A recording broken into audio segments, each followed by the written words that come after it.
Okay, come in. The wall here to see. Perfect. In case the machine needs to make an escape.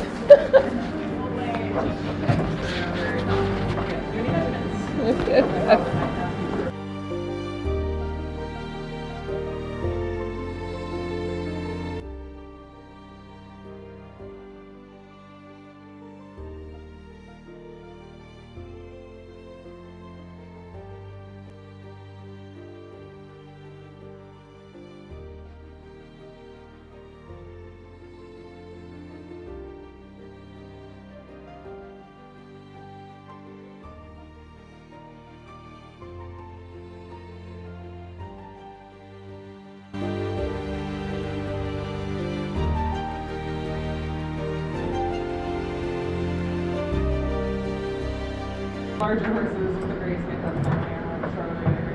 Why is that? It's, I think, the pigmentation, the way that it reflects ultrasound beams. And then the larger one is just because his heart's bigger, so we start to get toward the end of our field of depth. Yeah. So I actually cannot encompass the entire heart. And there's just more body wall for the ultrasound beams to go through before they actually get to what we're trying to look at.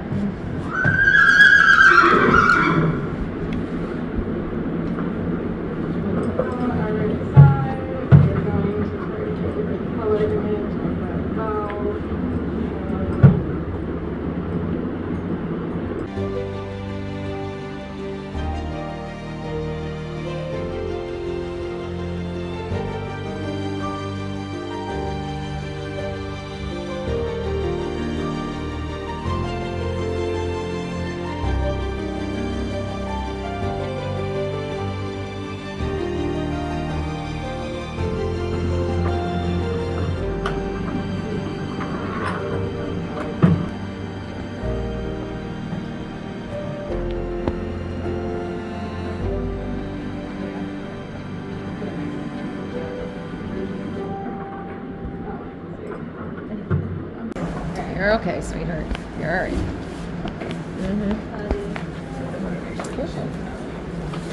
So I am struggling to image him because he is gray and because he is large. Massive. I'm going to try this side of the heart because this is, I think, where his pathology mostly is, and we'll see what we can get. And then if I cannot reach anything,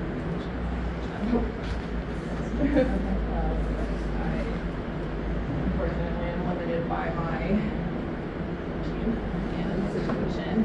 And normally it's quite good, but he is a tricky one. Yeah, and my goal for him is to have a really great life. Yes. Without too much intervention. And Yes. That all seems fair. so I don't want to do too terribly much to Yes. Understand. He's huge, so actually that does not shock me that his heart is very, very big. In like a standard size horse up to 30 centimeter depth, like you should be able to encompass an entire heart. He's hitting the verge of that, which he is a larger animal, so it wouldn't necessarily shock me. Easy, bud. You're so good, buddy. Also, just so much of him before you get to I know. You're all right, sweetie. Good boy. Give him a little break and we'll try to get him to do this.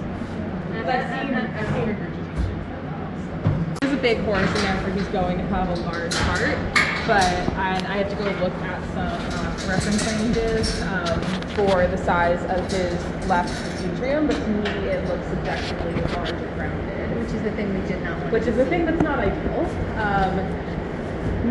So same thing, like did the AFib start it or did the heart get large and start the AFib? They can both have that effect, but certainly I think that there could be some remodeling in there.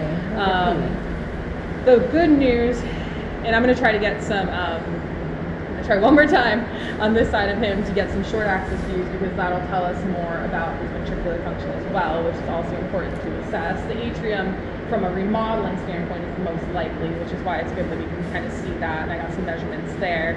But from a functional standpoint, looking at that left ventricle and the short axis would be really nice. But It's okay, baby. he probably, having him on some pharmacological help in terms of the diuretic to decrease the preload on his heart or the amount that is probably reasonable. The good news is that based on physical exam, his pulses and things like that, he doesn't look like he's clinically showing symptoms of heart failure, which is fabulous. So It appears that it could be the case. it appears that he could have some structural remodeling in the heart, yes. So that's not ideal. We would like for his heart to be, looking completely as it should with all of the chambers proportionally as they should be. If he's an older horse where this has probably been going on in his heart for a while, and so some remodeling and that atrium getting bigger is not unexpected. It's not the ideal situation, but at least I think it can kind of show us where we are, and that you were asking, should he be on a diuretic or some kind of cardiac treatment? And I think the answer is most likely yes, to give his heart a break. And I think that having him on that treatment is going to help his heart. So the goal now, he has some remodeling. We're not going to be able to reverse that. The goal would be to make it as easy for his heart as possible so that we don't continue to have additional remodeling. And so, the question becomes how, this is likely a progressive condition. How quickly? I don't know. With the assistance of some medication, maybe more slowly than it otherwise would have. Is this ultimately what is going to limit his life? Potentially, but also potentially not. He is already like 23, 24. So, in the next few years, and with some help, maybe that will ultimately be what it looks like.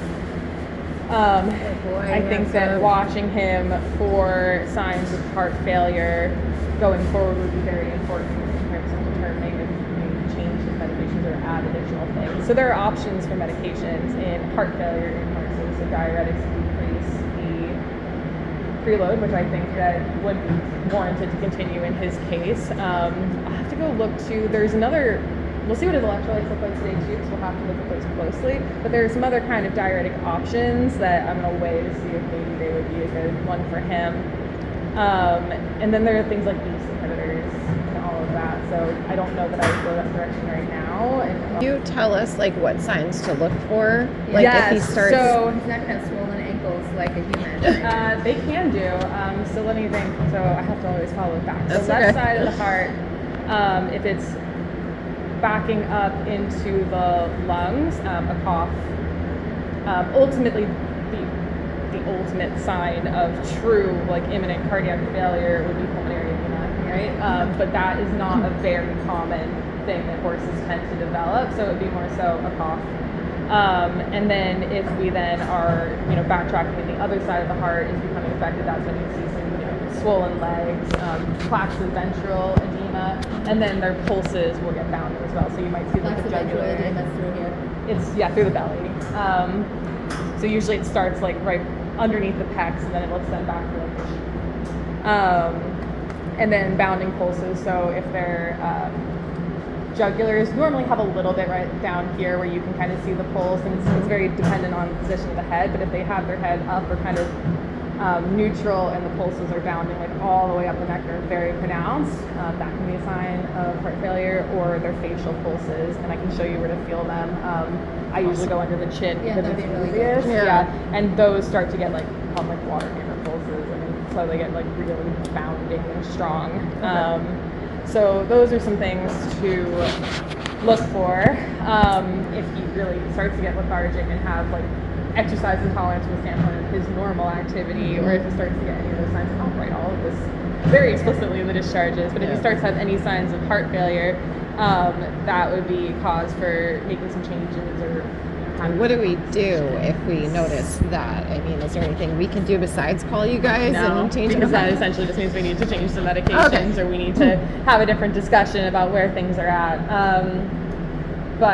And then I think just having, obviously I'm sure he gets routinely assessed for vaccinations and things, but he'll probably need regular blood draws to make sure that his electrolytes are staying Good balanced in terms of the Lasix and things like that. As well as just having someone listen to his heart and look at him and maybe try to detect signs of heart failure earlier than you would necessarily be, able to. Ezra has been put on new heart medication, and his condition will be closely monitored by the vet. His health and happiness is a #1 priority for us here at the farm. And he has the best horse mom ever.